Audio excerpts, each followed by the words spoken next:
वर्तमान अंगनवाड़ी कर्मी एवं सहायिका मानक पई आसिला बड़ खबर बढ़िबो अंगनवाड़ी कर्मी दरमा एने उपमुख्यमंत्री प्रभाती परिड़ा ए संपर्क में बड़ सूचना देइछंती।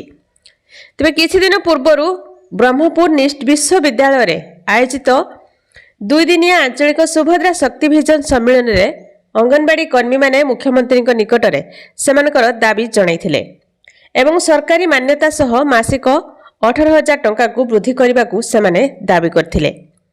एने खूब शीघ्र विधानसभा रे घोषणा हेबो बोली कहिसंती उपमुख्यमंत्री प्रभाती परिड़ा। अंगनवाड़ी कर्मी माने दीर्घ दिन धरी 5 दफा दाबी नहीं आंदोलन करुवा बेले दरमा वृद्धि होउछि सेमानकर प्रमुख दाबी।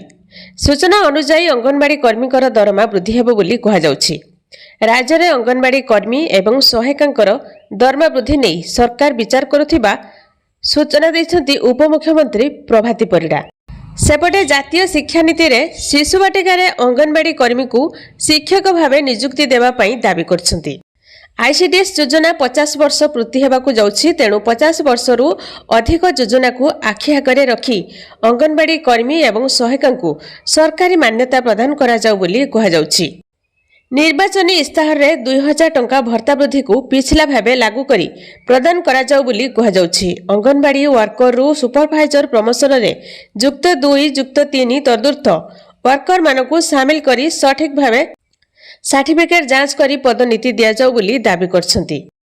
प्रति मासर प्रथम सप्ताह रे पूर्वपरी कर्मी एवं सहायिका को भत्ता एककालीन प्रदान करा जाउ। अवसरकालीन 1 लाख टंका घोषणा होई निर्देशनामा थाई मध्य वर्कर और सहायिका को पाइबारु वंचित हेउछंती बोली तांकु तुरंत प्रदान करा जिबाकू दाबी करछंती। तो जातीय शिक्षा नीति रे शिशु बाटिका रे अंगनवाड़ी कर्मी को शिक्षक भावे नियुक्ति देबा पई दाबी करिछि ऑल ओडिशा अंगनवाड़ी कर्मी एवं सहायिका महासंघ। तो अंगनवाड़ी कर्मी दरमा वृद्धि नहीं बड़ घोषणा हेबो बोली उपमुख्यमंत्री प्रभाती परिड़ा एने बड़ सूचना देइछंती।